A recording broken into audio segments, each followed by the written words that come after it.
I think you can open the window a little bit, I think. One window will do. Hmm? They are all closed. Possibly this door. Huh? Possibly open this door. One window you can. This one's got a fan in the top. Huh? They're open as much as they will, Shri Mataji. Really, that's all they can be opened.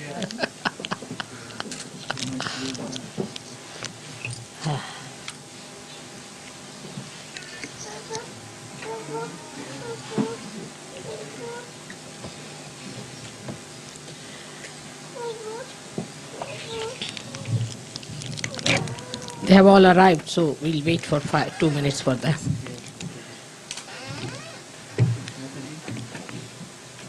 Tell them to come from the other side. Can somebody go and tell?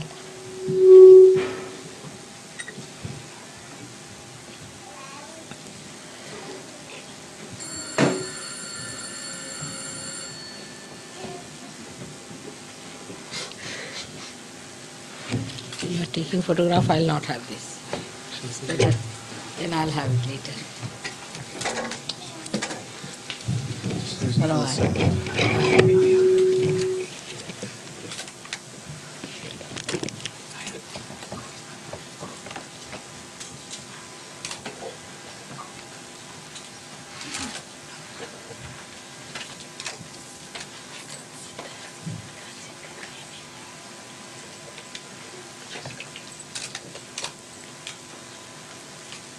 You must take the right angle and right time. I find some people take exactly the wrong angle and the wrong time. Yes. Where you get the vibrations. That's the point. You must click.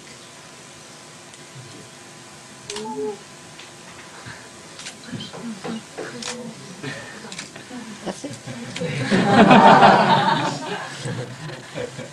And because you just take it at the wrong time, photographs do not come out well for some people.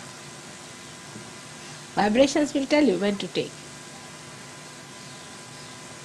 I took photograph of some people and their vibrations started flowing.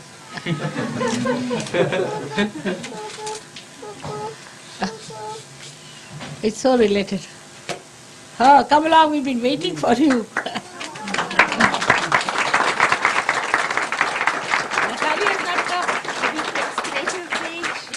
We left her, or otherwise we would have been too late. Oh God. But she will do a little puja at home by herself, she said. But where is she? At home. And I had to go to fetch Warren in Ghent and tell him the puja was earlier. Why didn't you take with you? Take her. Ay, poor thing, she'll So we feel very came bad. straight away to be here faster. Ah,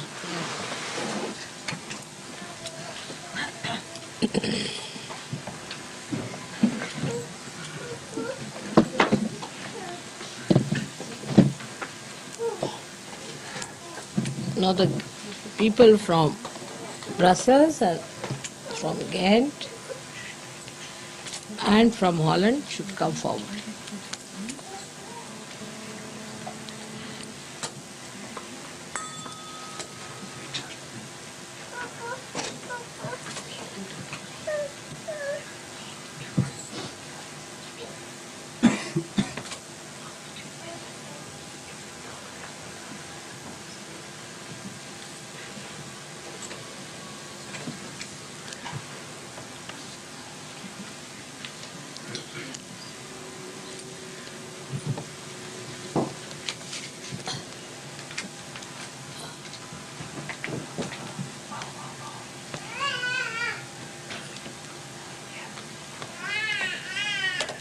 Can you move this side a little?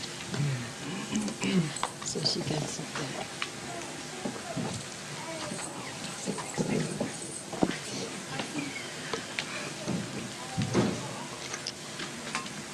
They're so beautiful, Shri Mataji. Little very beautiful.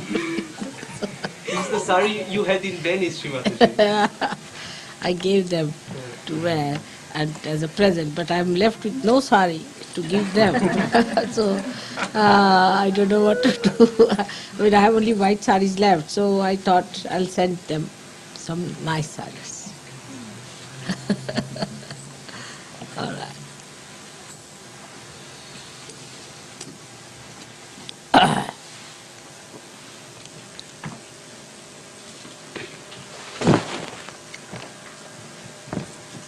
You want to take photograph now. See, the thing is, in between you should not. Just a minute, she's taking. You must take the photograph at a particular time. See, now, say, supposing I'm talking, that time you should not. Or I'm treating somebody, then you should not.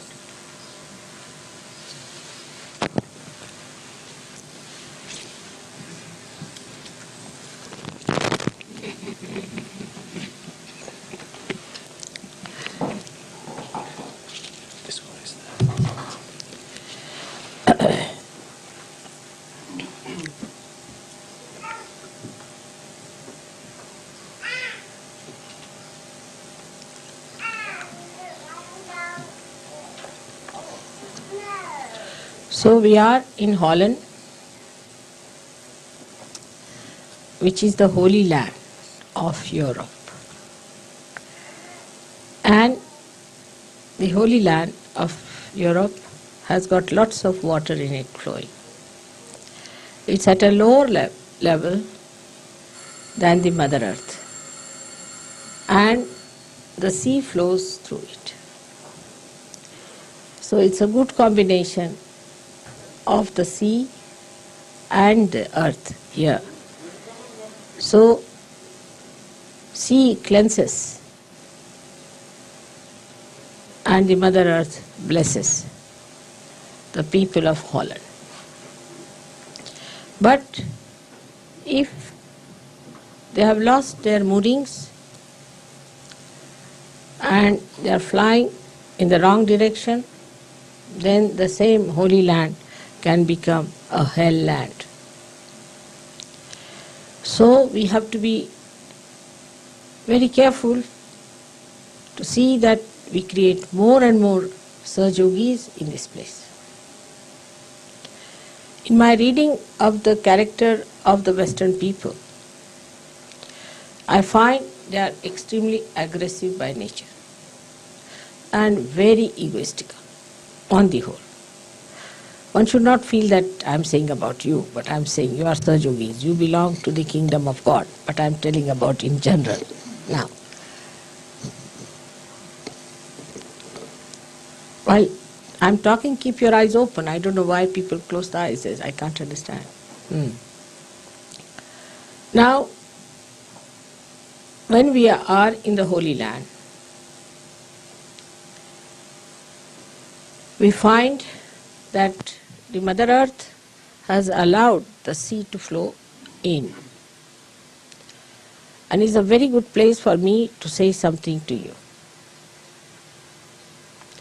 Here the sea has taken refuge in the Mother. The Guru has bound itself with the motherly qualities.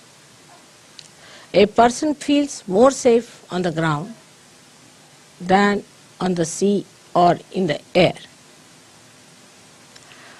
So today is the best opportunity for me to say that after the Guru Puja, we have to understand that to be holy means you must allow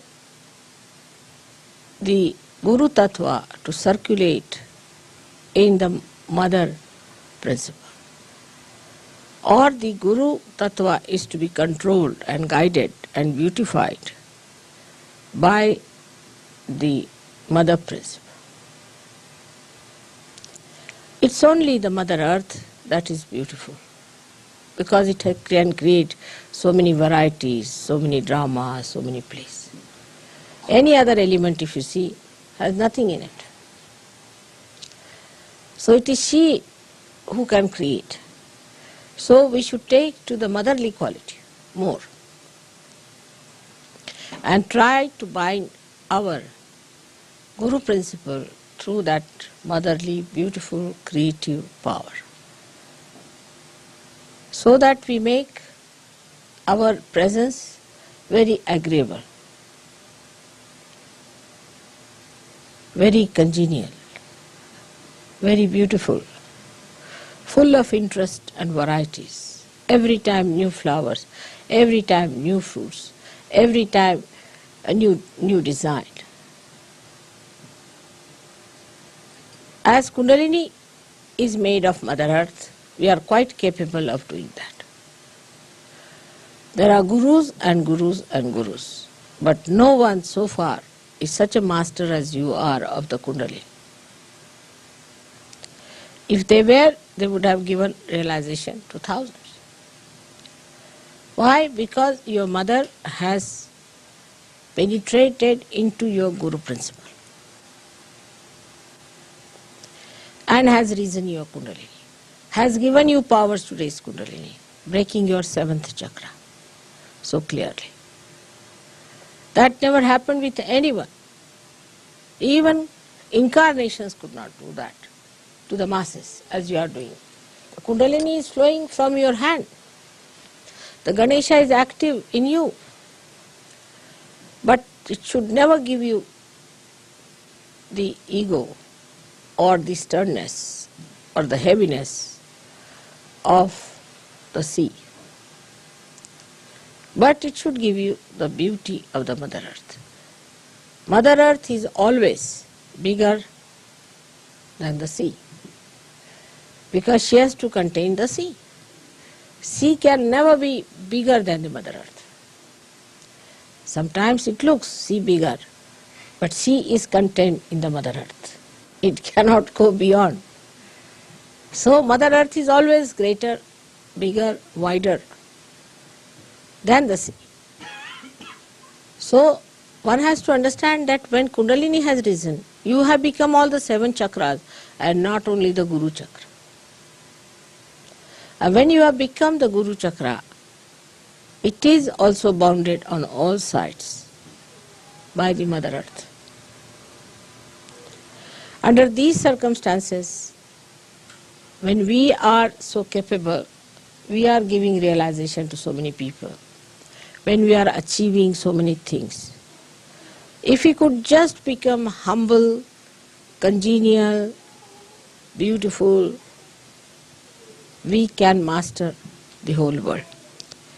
But I find in the styles of Sahaja Yogi, especially in the West and westernized Indians, there is so much of ego still expressed in their talks, in their behavior. They are not capable of it. To see, I think, sometimes. But better see it.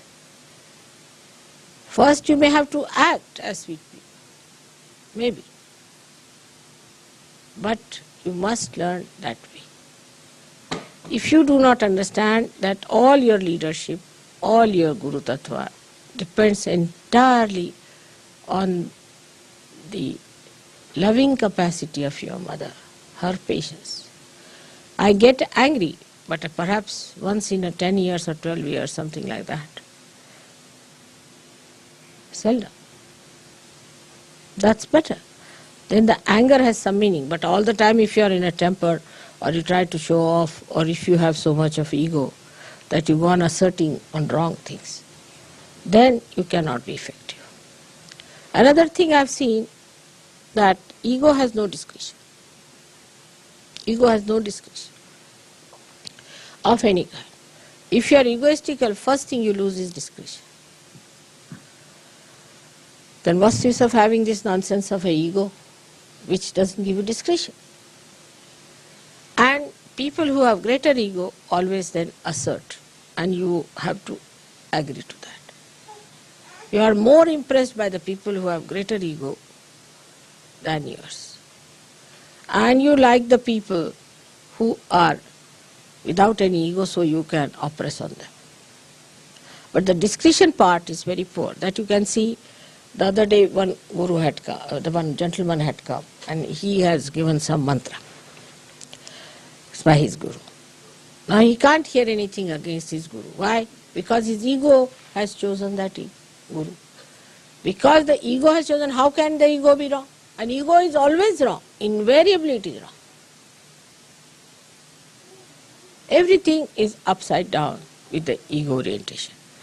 Gradually you will learn that in the West, people lack common sense. Completely they lack common sense in everything. I mean, if they had common sense, there would have been much less problems. But common sense is lacking, and also I find the same thing in Sahaja Yogis. They lack common sense. You have to become so wise that common sense should be your nature, but common sense we lack. Like today, I'll have some water. Today I was discussing about, say, the labor problem, which is a very general problem.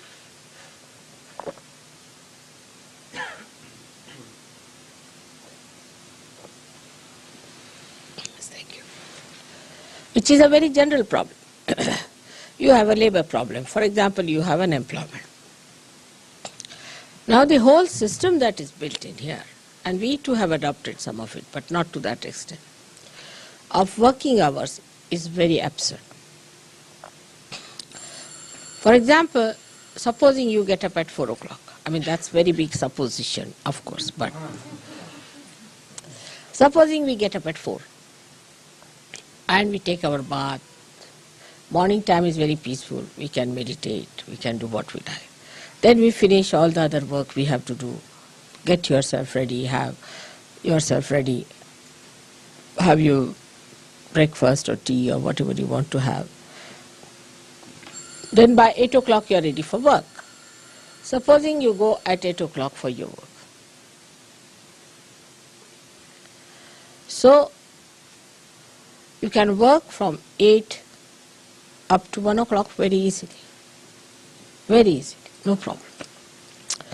Then 1 o'clock you come back home, have your lunch and have a siesta. If you can have siesta for about 2 hours, till 4 o'clock, by 5 o'clock you again go to work.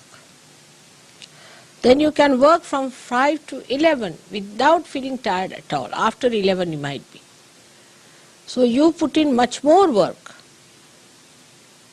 much less sleep, and you keep fresh and young. But it requires common sense. Now how unemployment can be solved? Some people can work in the morning, some can work in the evening. Now those who are working in the morning, the ladies could be in the house, men could be outside. Then the men come out in the evening, they can do the household work. Ladies can do in their house, or when they are in the house, men can do creative work, like making statues, handwork, handmade things. So everybody gets employment. They become more creative, much happier people. And so easy to solve the problem. But there is unemployment. Because of unemployment, there are so many problems. Very easy to solve the problem of unemployment. You don't give any social security or anything. You give them their pay and let them work for shorter time. If you make them create things and sell them, they have more money. Or they can have nice things around them. Otherwise you can have horrid things like that. So you can have lots of things which are handmade. Plus machine-made things, whatever you want to have, there should be a balance. With common sense, we should know how far to go. How far to have balance. Like machine goes on like mad, we cannot control machines. Because we think we get money, we do not. After some time, machines have to stop.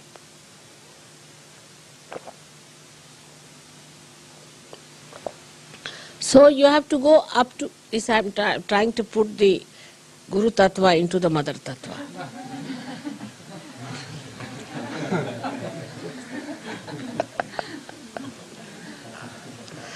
As practical.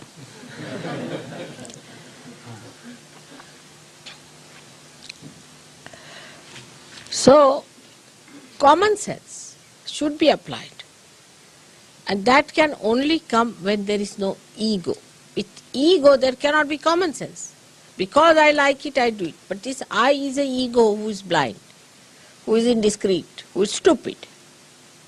So ultimately we do stupid things. There should be common sense, which one can learn by getting rid of this. Now, people say, Mother, how to get rid of ego? It's very simple. You have to move left to the right 108 times in Sahaja Yoga. You have to forgive people in Sahaja Yoga. And you can watch yourself. First of all, see, do you watch others or you watch yourself, first of all. Like there was a lady traveling with me, very old lady. And she said, this man is handsome, this man is not handsome, this woman is good looking, she is pretty. That I was looking at her. I said, this mad woman, she will go really crazy by the time we get down. She goes on looking into every person, judging everyone, who is handsome, who is not. And everybody whom she called handsome, I found him ugly.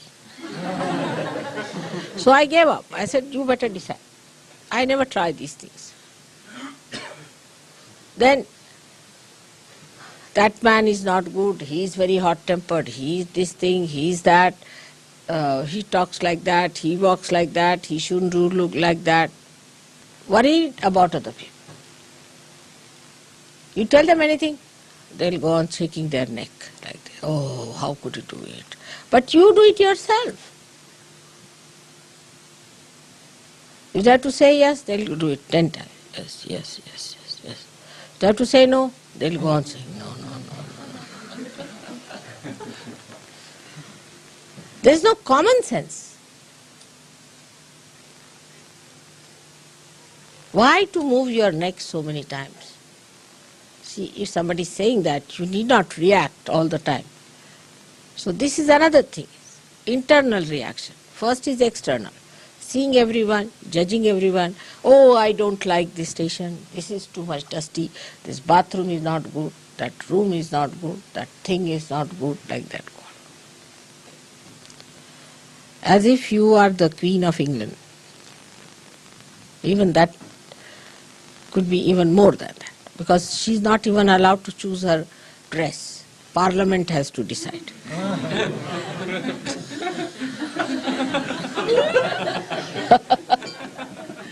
Poor thing cannot have any ego at all, poor thing.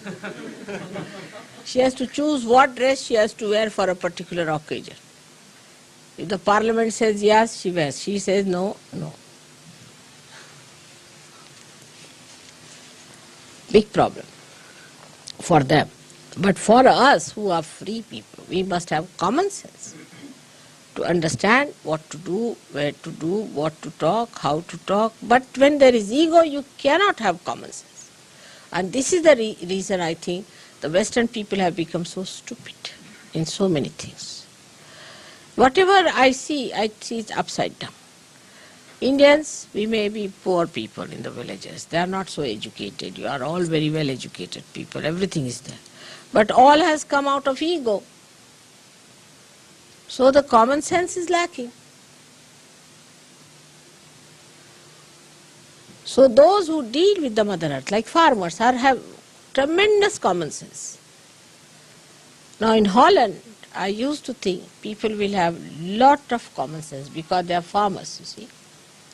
When I had come in 65, they were better off, much better people, not so nonsensical.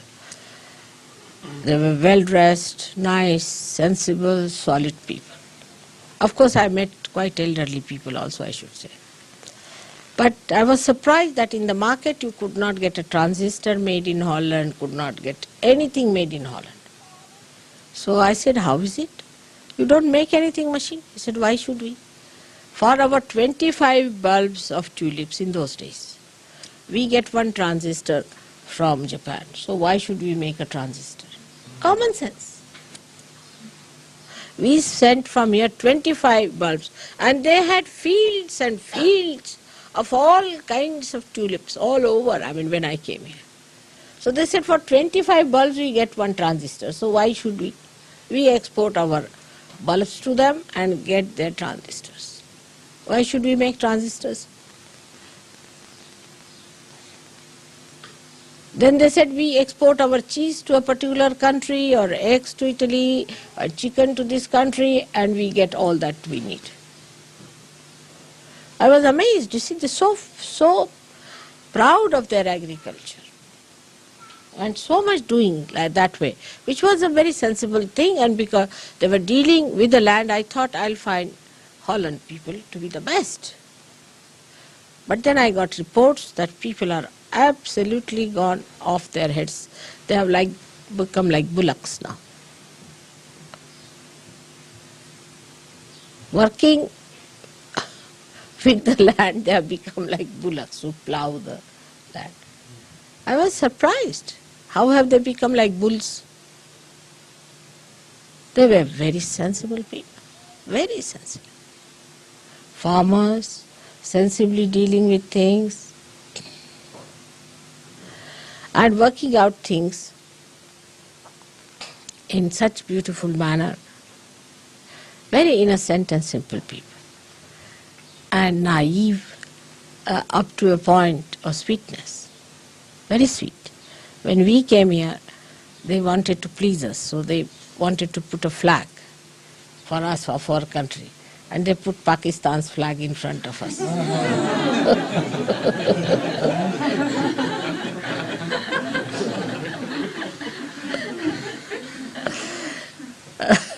So I was very happy to see that. And they were talking vegetarianism, but when we came, my daughter had suddenly become vegetarian because she had developed a funny nausea in the ship, you see. So she was not eating any meat or anything. So she said, I am vegetarian. So they said, all right, then will you have chicken? They were that simple, very simple people. And now they're talking about vegetarianism. I'm surprised in 65 and 85 only in these 20 years, how much they are changed. Very nice. And they were not busy doing all these exercises and reducing weight or increasing weight and jogging on the road. Just now, yesterday I was walking, everybody was jogging like mad. Very sensible. But they have lost their common sense. Because perhaps they do not come in contact with Mother Earth, they are using machines too much. Maybe that is one of the reasons. And must be the air from other outside countries coming, and they think they are rustic, so they must accept that is all that is modern, sophisticated, perhaps, maybe. There's a story about a farmer who was traveling by train. And there were some naughty boys who came from the city, so they wanted to pull the legs of the farmer. So one of the boys asked him that if the eggs are selling here in this station for 20p, and in the next station the chicken is selling for £1, what is my age? Just to tease him. So immediately the fellow says, you must be 22. He said, how do you know exactly I'm 22? He said, because my brother who is full mad is 44.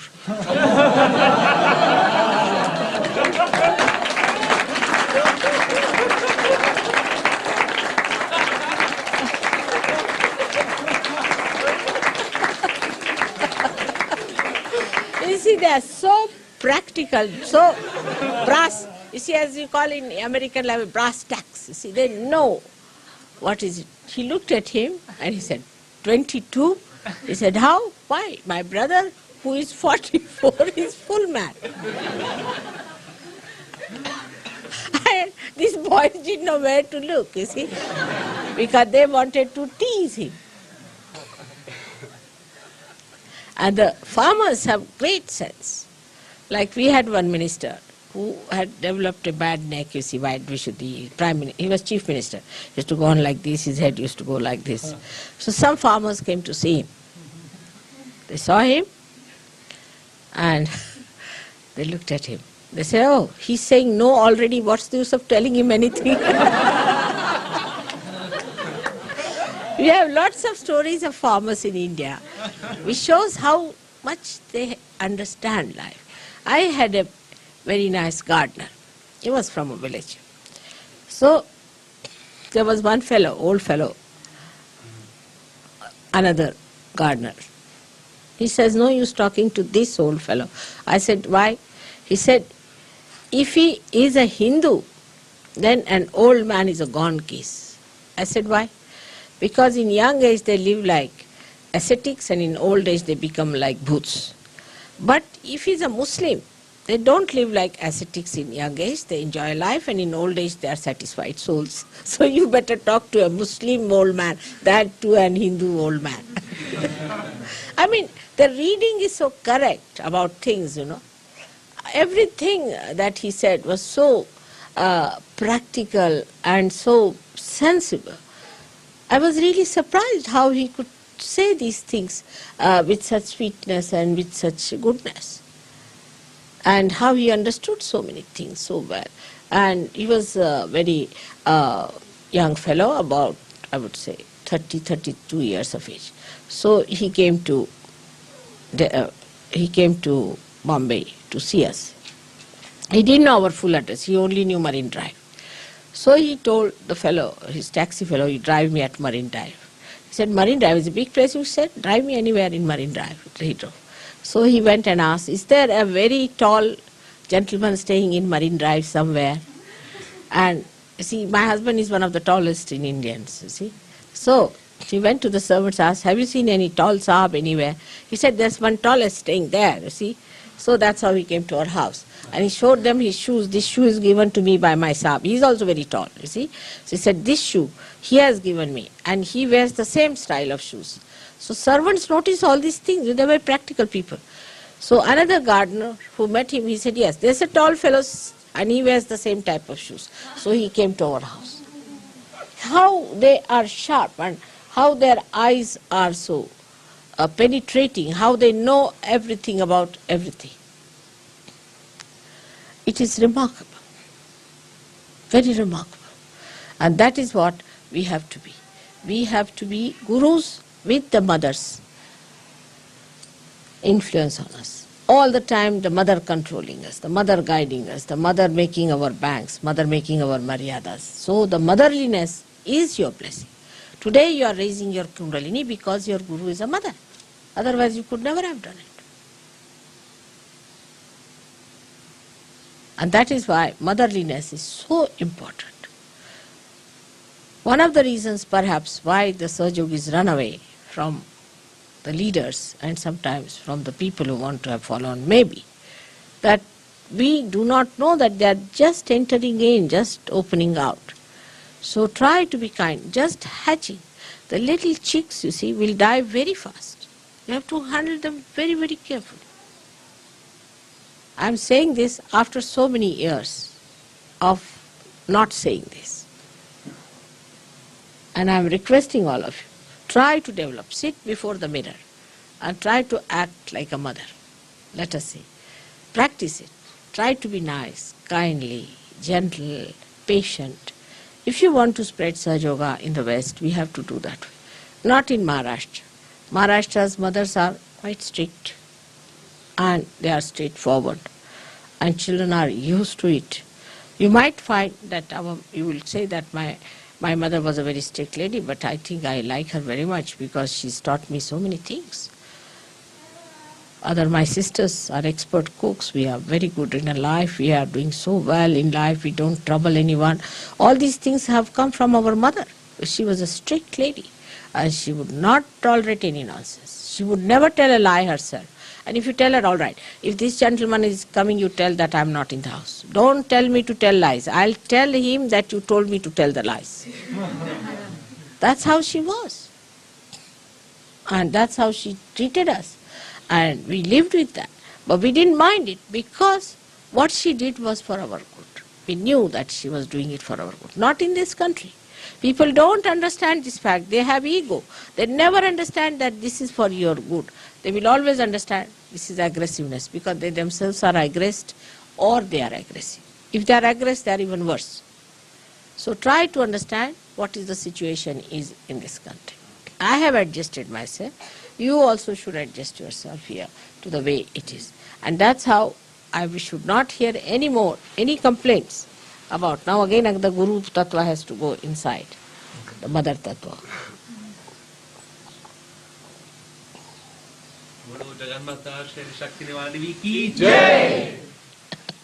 So next time I will not have any complaints, but they should all say, "Oh Mother, what a nice man, he's so kind, he's so gentle, so very sweet." It doesn't take at all anything to be done. Now in this good atmosphere, when the nature is so abundant and the sun also is hiding its own sharpness, when everything is so beautiful, we should decide that we will behave in a manner that will behove our mother. And not fight, not quarrel, not say things. Like somebody in the train now, supposing going, will go and quarrel with the ticket collector. This is my seat, that is my... Sahaja Yogi does not do that. Sahaja, all right, you don't want, all right, I'll sit here, all right, whatever is legal, I'll do that. Whatever is proper, I'll do. You want it, all right, doesn't matter. You don't allow, all right. Immediately the person melts away. But if you know this is my seat, I have booked it, this, that, and then your mother plays tricks there, on top of that. So ultimately you find that the seat was not yours.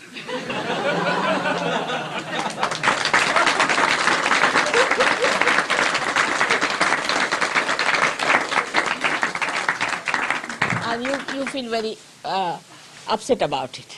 How a Sahaja Yogi is insulted.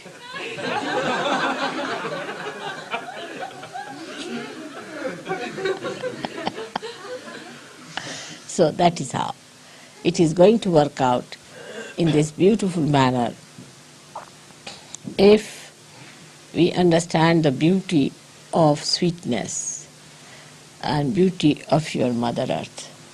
How she beautifully creates everything. And even she's so sweet, I tell you, that if you are sleeping under a coconut tree, can you imagine now? A coconut is so big, if it falls on anybody's head, finished. Stomach also, terrible. It can break your bone. But it will never fall on any human being or any animal. Can you believe it? It's a fact. That is Utambara Pragya. That's the quality of the Mother Earth. It never falls on any human being or animal. How does she manage that? And you have seen how the flowers also fall gently. You never see the flowers growing. How the mother does that? Otherwise we'll have problem, you see. Suddenly you see a flower, tuk, tuk, tuk, tuk, tuk.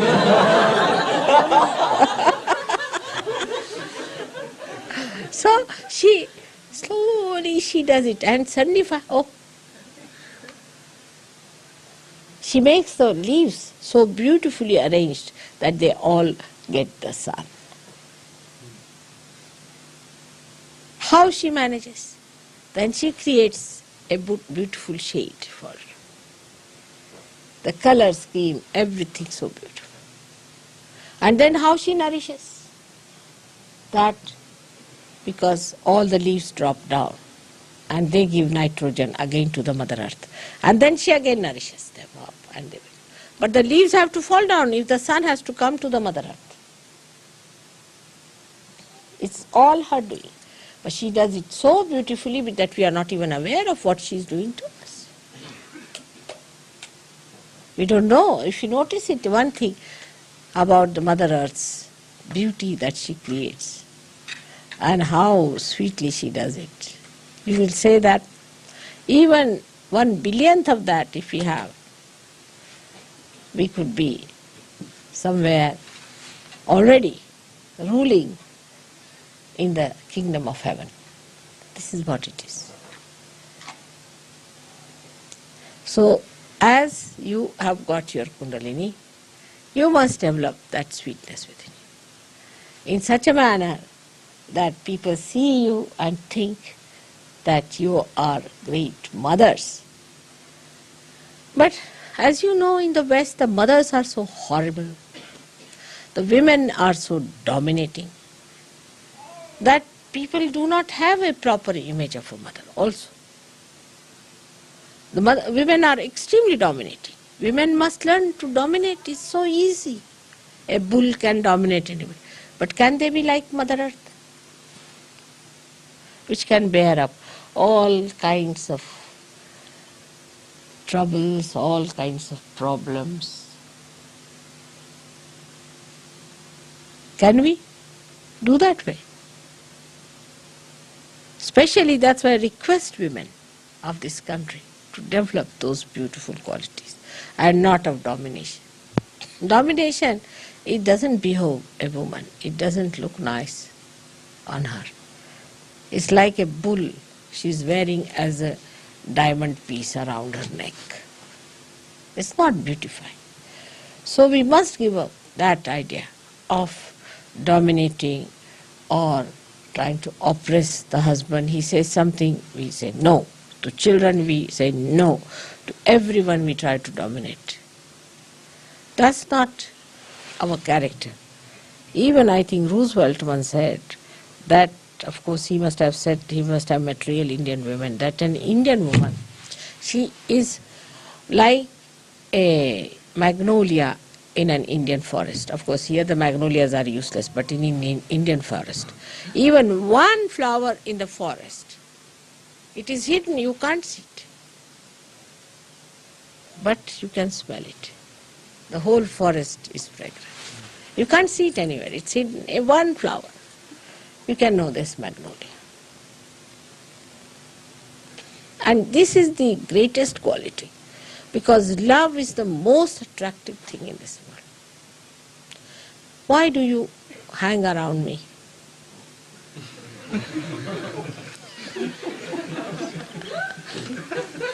Just ask yourself. Because I have vibrations, my photograph has got. No. You feel that you are loved, that I love you. It's a very great quality. But I have that innate within me. I don't have to have it from anywhere. And you too have it. Just expose it and manifest it. May God bless you. Thank you.